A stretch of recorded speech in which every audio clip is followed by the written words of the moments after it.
Boa noite. Nós vamos continuar aqui a live sobre a filosofia e suas figuras, falando um pouquinho de filosofia e das ideias dos filósofos mais esquisitos da história. O negócio estava pegando tão interessante aqui que nós resolvemos continuar aqui pelo menos uma meia hora para que a gente possa falar de outros filósofos e outros dessas figuras interessantes aqui, né? Essa primeira hora que nós passamos aqui conversando foi bastante divertida, pelo menos para nós, né? Eu não sei para vocês. E é importante, faltou falar aqui de Nietzsche ainda, e de alguns filósofos importantes, Kierkegaard, que é considerado o pai aí do existencialismo, né? Vou ficar sem hora para acabar. Não, vamos tentar não ficar falando demais aqui também, não, né? Eu concordo que tá uma delícia. Eu também tenho me divertido aqui, viu, gente? Eu tô lendo os comentários aqui enquanto vocês estão entrando aqui e eu espero o Matheus. Aí, agora que eu vi aqui.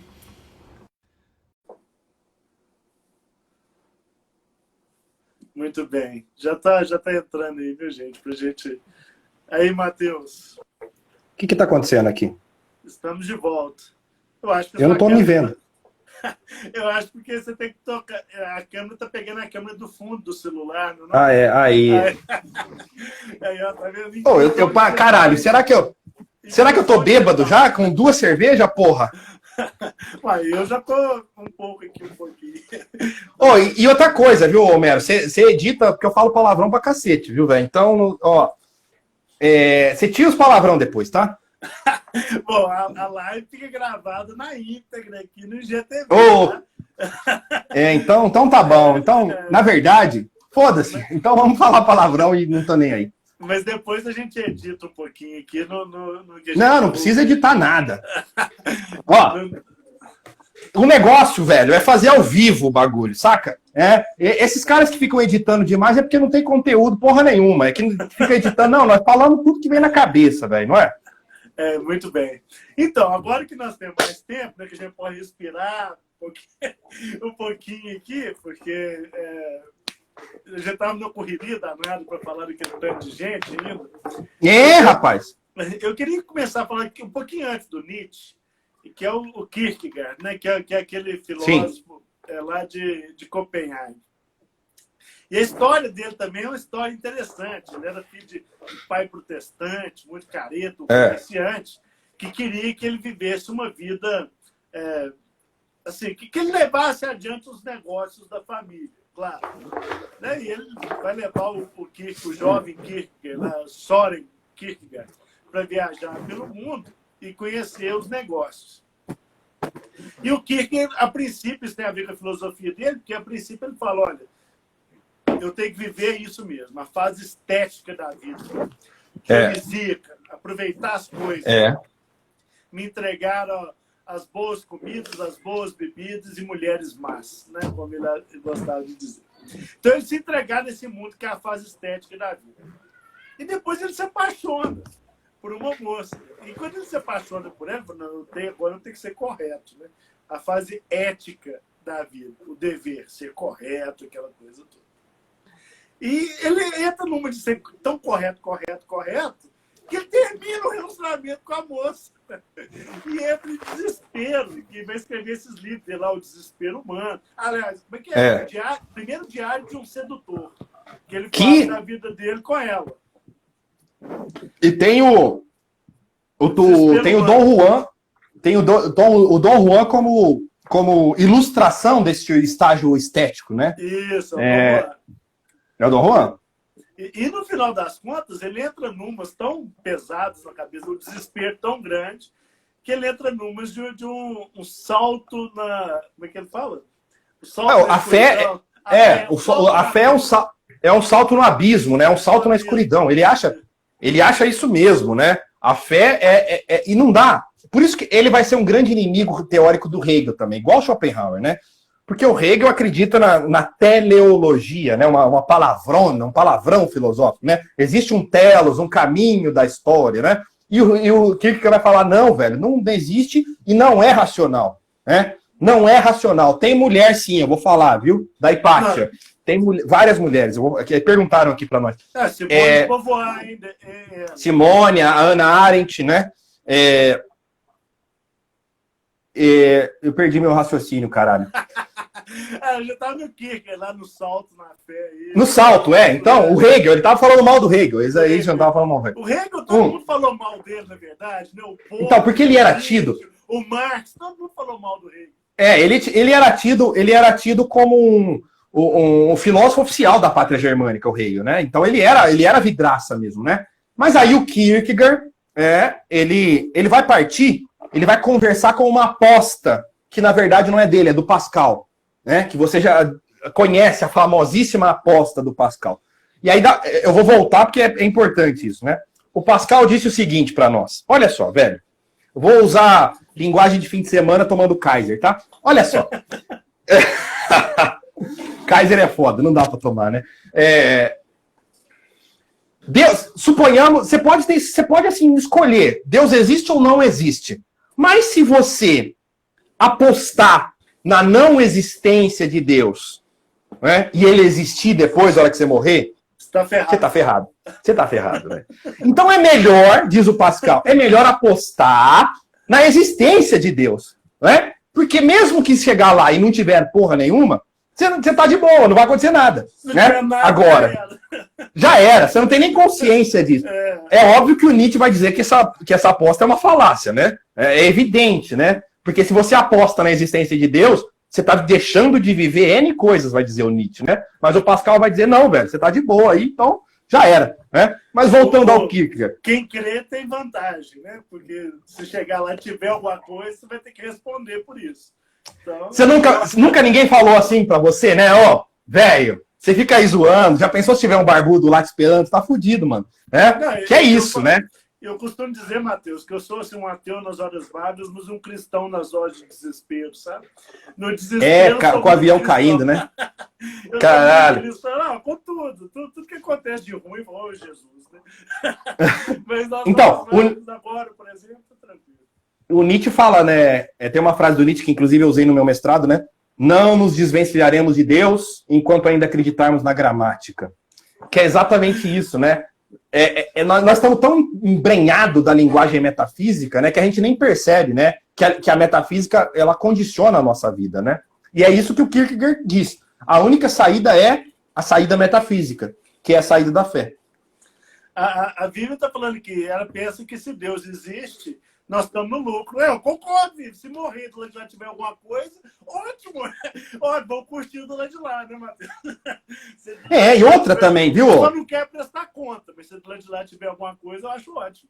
Não, mas e outra? Eu vou falar uma coisa aqui, velho. Você pode discordar, mas deve ser chato pra caralho o paraíso, né, mano?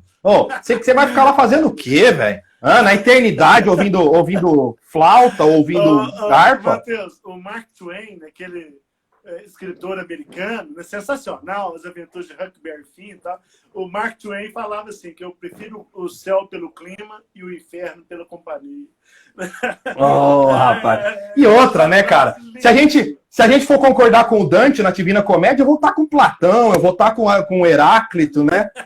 Eu vou estar com os caras que são massa, bagaça. Eu ouvi um comentário aqui, nossa, eu nunca vi filosofia com tanto humor. Cara, a filosofia é humor, a filosofia é isso. A filosofia é a vida, a filosofia é beber cerveja e falar de pensamento. Tem coisa mais gostosa que isso? Então, a filosofia é justamente isso. É brincar, como Nietzsche dizia, né? Brincar no sentido mais profundo da palavra. Não, isso está no cerne da coisa toda também.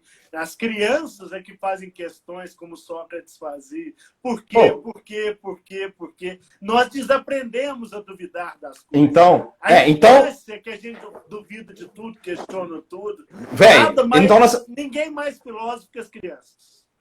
Então nós temos que entrar no Nietzsche agora, que você deu a deixa, né? Ainda bem que nós combinamos isso antes, né? Foi um roteiro que nós criamos, né? Sem roteiro, papo sem roteiro aqui hoje. Velho, o Nietzsche vai dizer o seguinte no Zaratustra, né? Existem 3 fases da metamorfose do espírito. A primeira fase é o camelo. É o tu deves. É o camelo que carrega a culpa do mundo nas costas. A segunda fase é o leão. É o tu Eu quero, velho, é a força, é a altivez. Quem lê Nietzsche de fim de semana só de orelha acha que essa é a fase, digamos, final. Mas não, cara. A fase final é a criança. A criança que tem liberdade para criar. A criança que enxerga a vida como um jogo, como uma brincadeira. Esse é o estágio mais evoluído da vida, segundo Nietzsche. Eu lembro sempre de uma passagem do Picasso, né? Ele diz o seguinte: eu levei a vida inteira para conseguir pintar como uma criança. E é exatamente isso, né? Essa frase me lembra uma frase do meu filho, Arthur, hoje está com 9 anos, mas ele tinha 6, Homero. E era a primeira viagem de avião que o Arthur fazia. O avião passou da altura das nuvens e ele soltou a seguinte frase: papai, Deus não precisa de guarda-chuva, né? Velho, eu arrepiei inteirinho na hora. É isso, caralho, é isso que é poesia, filho. A gente vai perdendo isso, né? A gente vai perdendo essa coisa de criança, né? Manuel de Barros faz muito isso, né? Manuel de Barros brinca com as palavras. A epígrafe do meu mestrado brinca com esse negócio de conceito, né? Brinca não, ele desconstrói. E aí, a epígrafe do meu mestrado é a seguinte: atrás da minha casa passava um rio, uma cobra de vidro. Chegou um senhor e falou que aquilo se chama enseada. Pronto. A imagem empobreceu, o conceito empobreceu a imagem. Era uma cobra de vidro, era lindo ser uma cobra de vidro. Aí vem um cara e fala que chama enseada. Empobrece completamente, né? Esse cara é demais, né? Tem um documentário que chama Só 10% é Verdade, sobre o Manuel de Barros, conhece? Conheço. Ele falava isso, né? Ele falava isso, que do que eu digo, só 10% é mentira. Não, só 10% é mentira. 90% eu invento. Eu invento, Cara... 90% eu invento. Só 10% é mentira. Ou seja, nós estamos falando aqui que 10% que ele falava era mentira. O resto era invenção. Olha a diferença, gente, entre invenção e mentira. E não por acaso, Homero, não por acaso que eu usei essa frase, esse poema, como epígrafe do meu mestrado, né? O meu mestrado foi sobre Nietzsche, e o Nietzsche vai desconstruir essa noção de verdade e mentira, né? O texto no qual eu debrucei é sobre verdade e mentira no sentido extramoral. O Nietzsche vai dizer que a verdade nada mais é do que um conjunto de metáforas, metonímias, antropomorfismo que foram canonizados ao longo do tempo e que nós, por repetirmos essas coisas muitas vezes, nós acreditamos que elas são verdadeiras. Mas não existe verdade absoluta, universal, não. Na verdade, o que se dá é a repetição de algumas metáforas. Tudo é metáfora para o Nietzsche. A verdade, o conceito, nada mais é do que uma metáfora cristalizada. Isso é bacana demais. Bom, o Nietzsche também foi um cara esquisitíssimo, né, Matheus? Assim, esquisitar. Né? Você falou que com 24 anos ele já era professor na Basileia, lá na Basel, né, na Suíça. Nós, no português, traduzimos para Basileia. E filologia. Né? Assim, ele ia no cerne das palavras, das significações, daquela coisa toda. E ele foi um sujeito que logo em seguida abandonou também, tá, gente? A vida acadêmica também, que ele aumentava, ficou doente. Ele era um cara doente, enxaquecas terríveis. Ele passa a peregrinar por lugares onde ele pudesse tratar dessas enxaquecas dele, né, Marcos? Ele dizia que os escritos dele tinham a ver com o local que ele estava, né? Então ele ia muito para a Suíça, para a Itália, né? Homero, agora eu vou tomar licença para falar um pouco mais sério. Por favor. Uma amiga minha, uma aluna minha, um ano retrasado, chegou para mim e falou que estava passando por um momento de muita dificuldade, que ela tinha perdido a mãe. E ela perguntou se tinha algum filósofo que tinha vivido com sofrimento e transformado isso em filosofia. E aí, na hora eu respondi o Nietzsche, mas aí depois eu cheguei em casa e escrevi uma carta para ela. Escrevi uma carta mostrando a vida do Nietzsche, como foi sofrida a vida dele, com enxaquecas, com dores no estômago, com dores nos olhos. Ele pensou em suicídio várias vezes, mas, e aí que me interessa, ao mesmo tempo ele usou esse sofrimento para criar. Ele dizia que as melhores obras dele tinham saído dos momentos de mais sofrimento, né? E 2 conceitos do Nietzsche foram fundamentais para eu passar para essa minha aluna: o eterno retorno do mesmo e o amor fati.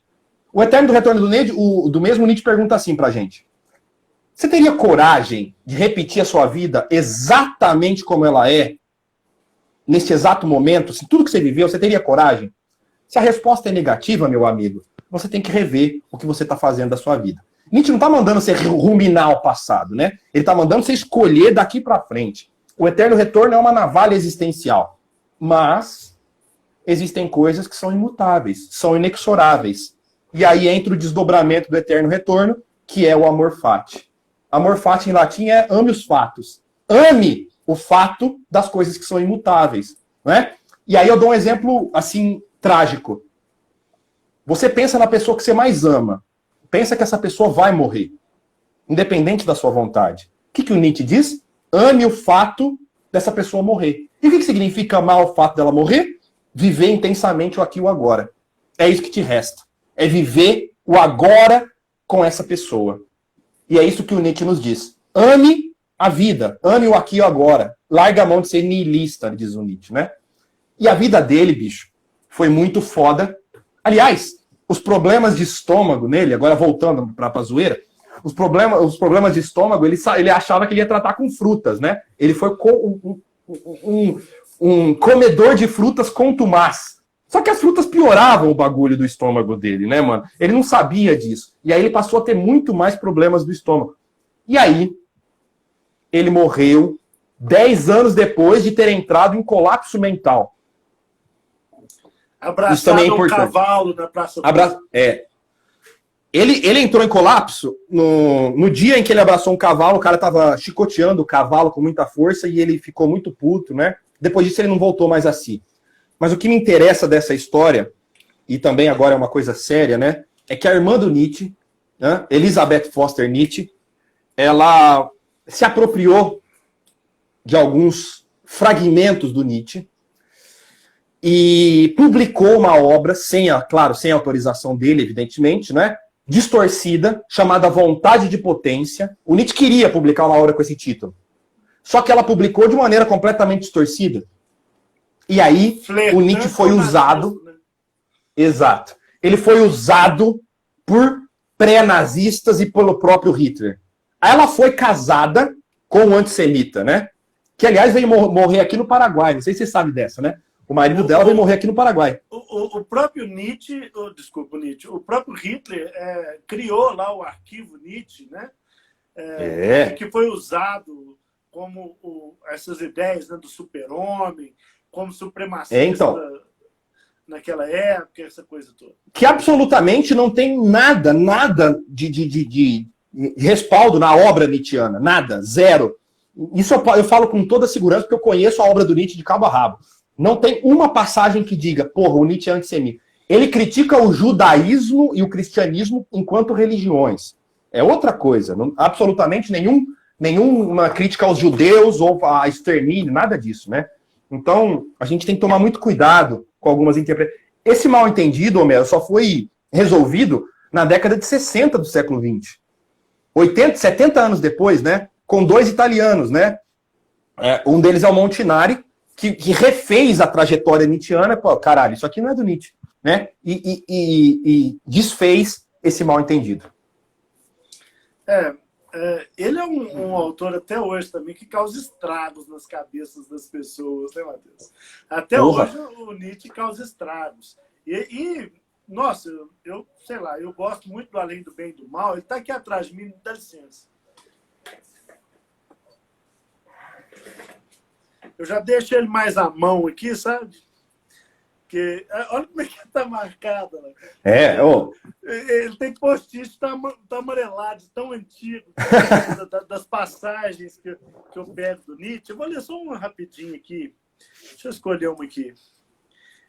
Só para a gente ver o estilo que o Nietzsche escreve, gente. Que é um estilo completamente diferente, né, Matheus? Ele é um estilo aforismático, né? Aforismático. É poético. É poético.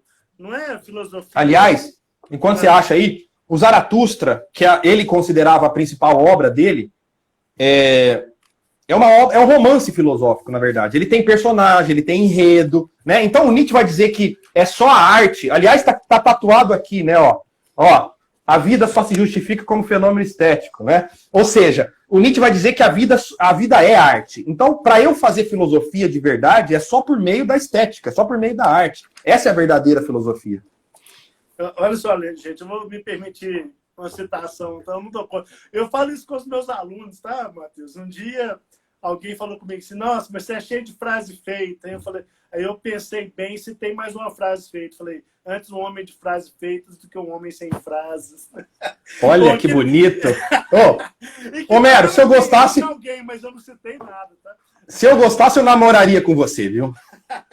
Bom, vamos lá. Ó que são vocês, afinal, meus pensamentos escritos e pintados. Há pouco tempo eram tão risados, jovens e maldosos, com espinhos e temperos secretos que me faziam inspirar e rir. E agora? Vou pular um pedacinho aqui, tá? Apenas para sua tarde eu tenho cores, meus pensamentos escritos e pintados. Muitas cores, talvez. Várias delicadezas multicores, 50 amarelos e vermelhos, e marrons e verdes. Mas com isso, ninguém adivinhará como eram vocês em sua manhã. Vocês, imprevistas centelhas e prodígios de minha solidão. Vocês, velhos e amados, maus pensamentos. Você imagina um homem desse lendo isso no seu ouvido, cara. Não tem jeito, né, velho? É isso. A filosofia é vida, né? Escuta só. O Nietzsche, além de tudo, né? Depois a gente passa para um outro pensador, mas além de tudo, ele tinha um ego do tamanho do mundo, né? Quando ele escreveu o Esse Homo, que é uma autobiografia, tem vários subtítulos, né? Os capítulos, e dois deles que eu acho que ilustram isso, né?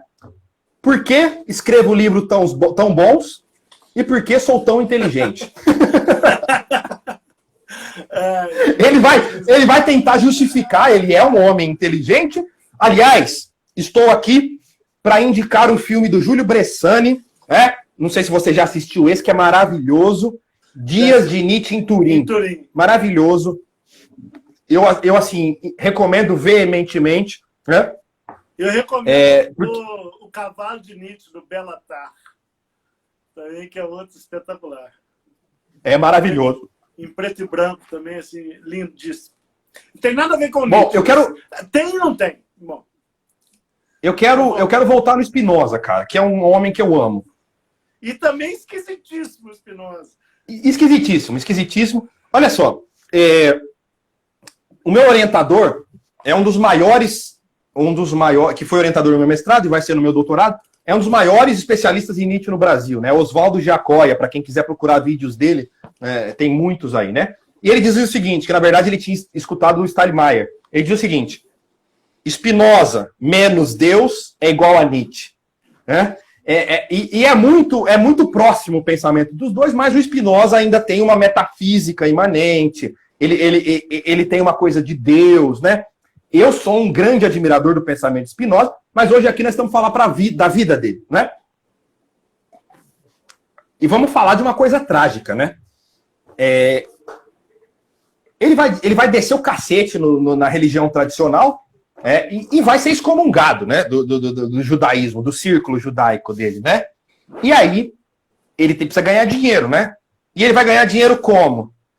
Polindo lentes. Ele vai ser um polidor de lentes. Só que... Para ajudar as pessoas a enxergarem melhor, né, Matheus? Que bonito. Na Holanda, isso é importante também, né?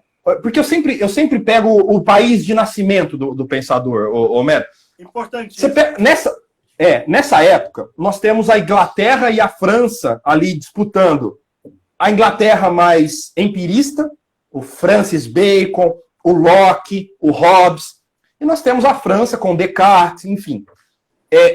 E o Spinoza, bicho? O Spinoza vem da Holanda. Ele nasce na Holanda, ele escreve... Aliás... De família portuguesa. Isso. Nós poderíamos ter tido um pensador do tamanho de Spinoza em Portugal, mas o pai foge, né? Foge por causa da perseguição aos judeus, do cristianismo, enfim. Aí, bicho, ele vai ser polidor de lentes porque ele foi excomungado da religião judaica, só que E amaldiçoado por três, né? Amaldiçoado. Os protestantes e os judeus. E aí, depois de muito tempo, né, ele ficou ali respirando aquele pó, ele vai morrer de problemas pulmonares, jovem ainda, né, com 50 e poucos anos. Então, o Spinoza, ele escreveu as suas obras, só que ele não publicou em vida. A principal obra do Spinoza é a Ética, né? Que é engraçado, porque na verdade é a teoria do conhecimento e metafísica, mas ele chamou de Ética. Só que ele não teve coragem de publicar, entre aspas, porque ele sabia que ele ia sofrer mais retaliações. E aí a principal obra dele foi publicada depois que ele morreu. O Spinoza tem uma disputa judicial com a irmã dele pela herança. Ele entra. Eu não sei dessa. A irmã dele tenta tirar dele todo o espólio, né, da família, porque ele tinha sido amaldiçoado, excomungado, e ela queria deserdar ele também. Ele entra na justiça e ganha na justiça o direito a tudo. E quando ele ganha, ele abre mão de tudo em favor da irmã dele, que estava querendo tirar. Aí ele vira e fala, olha, na verdade, eu não quero nada disso. Eu só queria o meu direito, né, que você não podia tirar. E era um sujeito assim, panteísta também. Panteísta. Oi? Opa, Oi. Oi. Era um sujeito panteísta, sim. Voltei. Tô ouvindo. Alguém está perguntando aqui por que nós não temos grandes filósofos na atualidade. Eu queria responder essa pergunta, eu estou lendo aqui agora. Então vai lá, Matheus, responde aí para nós. Nós temos grandes filósofos hoje, esse é o ponto, não é? Nós temos vários pensadores maravilhosos. É que a gente está imerso no que está acontecendo, não é? Então, o Schopenhauer dizia que um livro para valer a pena ser lido, ele tem que ter no mínimo 100 anos. Né? Se eu concordar com o Schopenhauer, eu estou fudido, porque eu sou escritor. Então, aliás, comprem meus livros, viu? Os livros são ótimos, de literatura, não viu, né, Matheus? Não espera eu morrer, não espera 100 anos, não. Não, o tio aqui escreve bem. Mas eu acho que nós temos vários pensadores, assim, cara, nós temos o Derrida. É mais legal, né? É mais legal, porque não tem como contestar o que você fala, né, bicho? Não tem, você fala o que você quiser. Zizek, Deleuze. Os três franceses, vamos pegar da década de 70 para cá, né? Foucault, Deleuze, Derrida. Nós temos o Zizek, o Agamben, que é um pensador gigante, né? O Lopaïc, nós temos um monte de gente massa. Brasileiro, o Gessé Souza é um grande pensador brasileiro agora. Nós temos vários e vários. Baudrillard, Balma, esses caras também. O Balma, outro brasileiro, brasileira, Marilena Chauí, a maior especialista em Spinoza do mundo. Ela tem um livro maravilhoso. Segunda vez A Nervura do Real. Que Hannah Arendt, né, por exemplo. Vamos falar de uma mulher, então? Byung-Chul Han, esse é demais aí, Sociedade do Cansaço, pensador chinês, interessantíssimo, né, também. Vamos falar das mulheres aí, Matheus? Vamos falar de 3, então. Não, vamos falar de 4. Vamos começar com a Hipátia. Você sabe a história dela ou não? Não, pode contar para nós aí. A Hipátia, ela foi uma pensadora maravilhosa que viveu ali no início, na passagem quando o cristianismo foi aceito por Teodósio, né? Foi liberado para culto, né? Acontece que ela era uma neoplatônica. E aí ela juntou matemática e filosofia, o neoplatonismo com o pitagorismo, digamos assim, e conseguiu fundir isso. Acontece, cara, que ela teve um fim trágico. Ela foi uma grande pensadora, ela foi conselheira de vários governantes, ela foi uma mulher muito à frente do seu tempo, só que, quando o cristianismo tomou as rédeas de Roma, ela foi capturada e foi morta, e depois seu corpo foi incendiado em praça pública. Então, e eu acho... ela era considerada pagã, né? E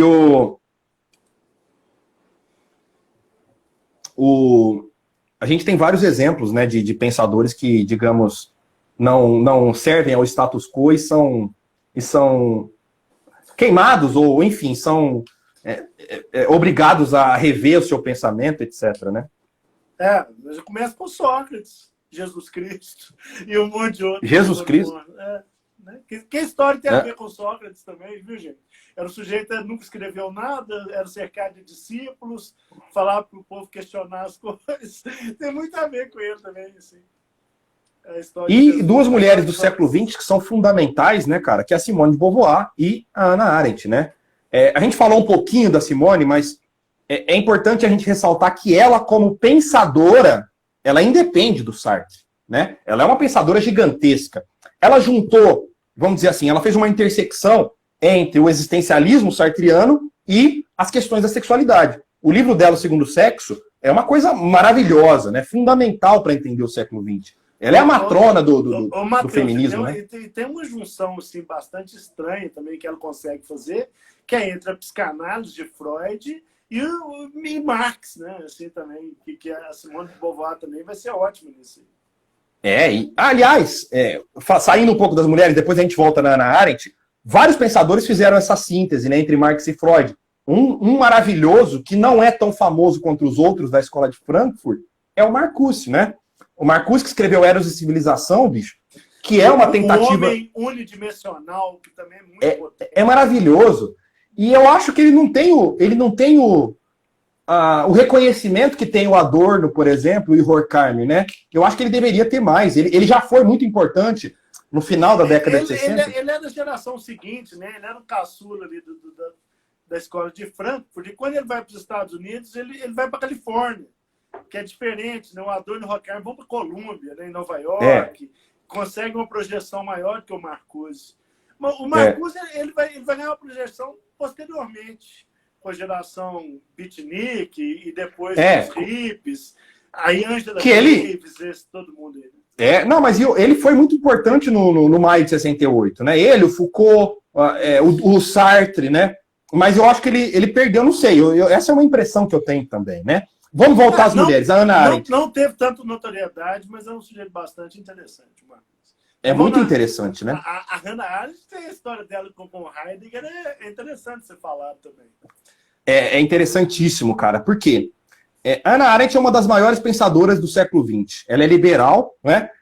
E ela tem várias obras que são fundamentais. Eu estou dando um curso de filosofia política. Quem tiver interesse, inclusive, procure lá nas redes sociais, no meu YouTube e tal.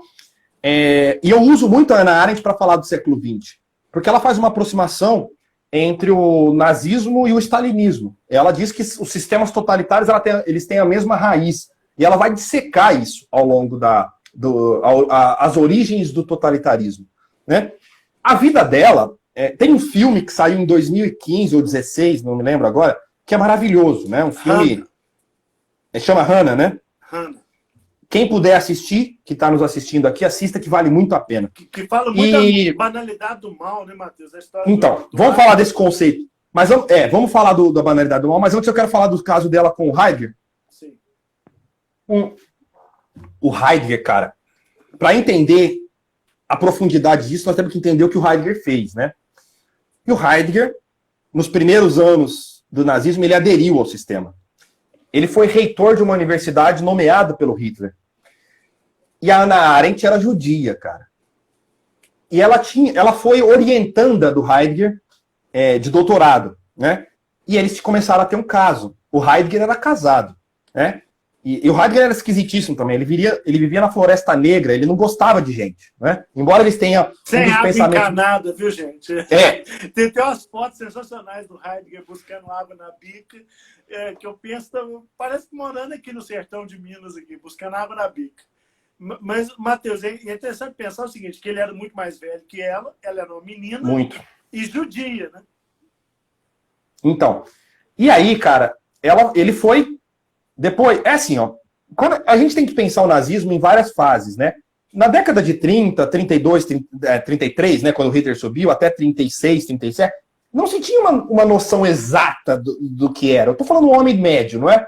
Porra, depois que se veio à tona o Holocausto, a Segunda Guerra, aí sim, porra, não tem jeito de aderir, né? O Heidegger aderiu no começo, ali, ele não tinha se certo o que era exatamente, né? Só que a Hannah Arendt sabia. E aí o Heidegger depois, ele foi execrado, né? Ele ficou em silêncio vários anos. E a Hannah, ela de certa maneira defendeu o Heidegger, né? Falando que, porra, não é bem assim, que ele não sabia direito, não sei o quê. Mas o fato é que o Heidegger nunca assumiu de fato, sabe? Ele sempre era, sabe aquela expressão do senso comum, um bagre ensaboado, quando perguntavam sobre a adesão dele ao nazismo? Né? Nunca se retratou, na verdade. Né? Nunca se retratou. Vai ser mais ou menos como o Moro em relação ao Bolsonaro. Nunca, velho. Tem um ditado que é atribuído ao povo alemão, não sei se é do povo alemão, mas é muito famoso, né? Se tem 10 pessoas sentadas numa mesa, chega um nazista e ninguém se levanta, tem 11 nazistas sentados na mesa. Isso vale muito para todo mundo que aderiu ao governo Bolsonaro. Todo mundo. Né? Mas isso é outra conversa. A gente não vai falar de política contemporânea, não. Porque senão eu vou ficar... Eu vou ter problemas estomacais aqui se eu começar a falar desse desgraçado. Não, e também não perde tempo com essa desgraça, não vale a pena, não. Não vale a pena. Então, a Hannah Arendt teve um caso com o Heidegger e vai ter um caso duradouro, não é? O filme mostra isso, né? O Heidegger velho, já lá na Floresta Negra, eles se afastam, mas depois... Toda, né? Durante a vida toda. E, falando propriamente do pensamento dela, ela tem obras, assim, fundamentais sobre filosofia política. Origens do totalitarismo e o conceito mais famoso dela, antes, a condição humana. Então, ó, Origens do totalitarismo, a condição humana e Eichmann em Jerusalém. São as 3 obras fundamentais dela. Peraí. Só de curiosidade, tá, gente? O Eichmann era um comandante nazista que ele foge na Segunda Guerra Mundial e vem para a Argentina. Ele foi capturado clandestinamente pelo exército israelense na Argentina, em Buenos Aires, e levado clandestinamente para Israel para ser julgado. E quando ele foi julgado, foi um escândalo. Né? Nós estamos falando aqui de tempos depois do fim da guerra, não lembro as datas certas, e a Hannah Arendt vai escrever esse livro, Eichmann em Jerusalém, dizendo que ele não era um monstro, né? que na verdade, ele era uma pessoa comum que fez monstruosidades. E para terminar, da Hannah Arendt, cara, o conceito de banalidade do mal, ela foi muito mal, né? Ela foi muito mal interpretada, né? Ao longo da escrita, né? Por quê? Porque eles queriam que falassem que o cara era um monstro, né? Mas não era, né? Esse é o ponto do conceito central dela, né? A banalidade do mal é justamente mostrar que é um homem medíocre, que é um homem banal, que fez aquilo por uma razão instrumental, o Horkheimer vai usar esse conceito de razão instrumental, né? Porque ele fez isso cumprindo ordens, bicho. Isso é a banalidade do mal. Que nós vemos hoje em dia, né? E ela fala nesse livro aí, gente, assim, que ele era o pai exemplar. Ele trabalhava no campo de concentração, matava milhares de pessoas e voltava para casa à noite com a esposa e os filhos e o dito cidadão respeitável que ganha 4 mil cruzeiros por mês. Esse cara. Ou seja, esse é o cara. Esse cara que chegava assim, dito cidadão respeitável. E ele era capaz de fazer as maiores atrocidades. É justamente essa história, né, de que qualquer um pode se tornar isso sob determinadas circunstâncias. Isso, cara. É terrível imaginar isso. Né? Eu queria falar de um último pensador, porque nós já estamos aqui chegando ao final do nosso... um pensador agora. Eu queria discutir uma coisa para a gente terminar a nossa live sobre o Rousseau. A gente não falou sobre o Rousseau, né? E tem uma frase... também estranhíssimo, do maluco. Tem uma que é um dos maiores... o maior conservador, né? O pensador conservador. E ele diz o seguinte do Rousseau. A seguinte frase, eu vou ler. Rousseau ama a humanidade, mas odeia o seu semelhante. E ele diz isso porque o Rousseau ele vai escrever a obra sobre a coletividade, sobre a vontade geral, sobre a necessidade de amar ao próximo, não é? Mas ele teve 5 filhos e ele absolutamente não cuidou de nenhum deles. Né? E ainda escreveu livro sobre pedagogia de como criar crianças. Então, e é isso que eu quero terminar. Ele escreveu o Emílio, que é uma das obras basilares assim da pedagogia, né? E eu quero terminar a nossa reflexão, Homero, perguntando se existe ou não intersecção entre autor e obra. Assim, é uma reflexão que eu faço diariamente. Será que nós podemos julgar uma obra filosófica a partir da vida do seu autor? Nossa, aí não vai sobrar ninguém mais, hein, Matheus? Não vai sobrar ninguém nessa história. Isso se diz uma falácia em filosofia, né? Eu não posso analisar os argumentos de uma obra a partir da vida pessoal do seu autor. Mas será que a gente pode dizer isso de um cara que escreveu uma teoria de educação e ele mesmo não cuidou dos seus filhos? É incrível, né? O Rousseau tinha outras coisas. Ele se engraça com a madame de não sei o que lá, né? Que vai sustentar... Mais velha, muito mais velha, né? E vai sustentar ele muito tempo. Ou até alguém... A Ellen está falando que coitado do Lacan. Mas coitado do Lacan, de todos esses que nós estamos falando aí também, né? Vários autores que a gente poderia pensar isso. O próprio Heidegger. Se a gente for julgar o Heidegger como nazista, toda a filosofia dele não vale mais nada. Então... toda. O Bacon mesmo, ele foi um sem vergonha, né, cara? Então acho que a gente tem que saber separar, mas também não significa passar pano pra machista, não é isso, né? Eu sou um estudioso da obra do Nietzsche, velho. Só que eu sei que o Nietzsche é escroto pra caralho em vários aspectos, né? Eu não posso aderir o pensamento de um filósofo integralmente, não é? Eu tenho que ser crítico em relação ao filósofo que eu estudo, né? Eu acho que isso é a premissa básica de estudar filosofia, né? Alguém falou aqui também, o Joamir fala aqui o Marx, né? O próprio pensamento do Marx também, com a vida dele. Marx viveu com a herança da esposa, né? Durante um tempo. E pregou se bem que tem muito direito de herança, né? Mas tem muito mito em relação ao Marx que é divulgado nesses memes do MBL da vida, né, cara? A gente tem que tomar muito cuidado. O Marx teve uma vida, de fato, ele viveu da herança da esposa, sem dúvida, mas várias coisas, que ele batia na mulher, que ele era um bêbado, isso aí absolutamente não faz nenhuma... Não cola, né? Não cola. Não rola, né?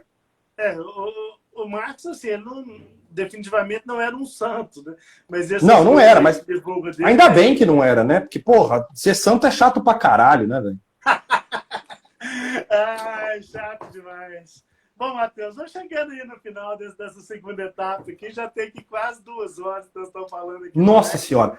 Cara, eu queria agradecer imensamente esse prazer de conversar com você. Nós ficamos aqui, sei lá, 1h30, mais até, né, cara?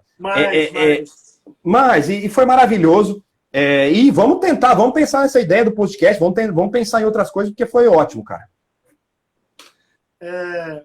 Bom, gente, eu também agradeço aqui ao Matheus a disponibilidade e esse papo sensacional aqui. Se deixar nós dois aqui, eu e o Matheus, que já não para de falar, não, tá? Eu só queria pedir para quem está acompanhando a gente, né? Seguir lá no Instagram, eu estou no Instagram, e eu estou com um canal no YouTube agora, com pensamento, tem vários vídeos lá sobre progresso, sobre Nietzsche, sobre filosofia, sobre literatura. Então procura lá Matheus Arcaro que eu vou estar lá. O site do Matheus e o canal do Matheus é muito legal, sempre tem aulas de filosofia e pensamento muito interessantes, compensa, e por isso que eu estou falando aqui, por isso que o Matheus está aqui com a gente, porque compensa. E comprem meus livros, hein? Eu preciso dar leite para as crianças. Muito bem. Matheus, valeu. Muito obrigado. Essa noite sensacional aqui, sextou, né? Essa cerveja que nós tomamos junto aqui. Agradeço todo mundo que está aqui presente, escutando a gente aqui, viu? Eu fico feliz que vocês estão dizendo aqui que gostaram. Ótimo, eu também gostei demais. Também gostei. Maravilhoso. Demais. Isso é gratificante e é isso aí. Valeu, gente. Um abração, viu, Matheus? Demais, tá, cara? Obrigado, cara. Foi um prazer. Vamos pensar aí mais adiante aí num outro tema, outra coisa que a gente pode com prazer aqui entre nós, beleza? Um abraço. Matheus. Abração. Valeu, tchau. Gente. Abração e até a próxima.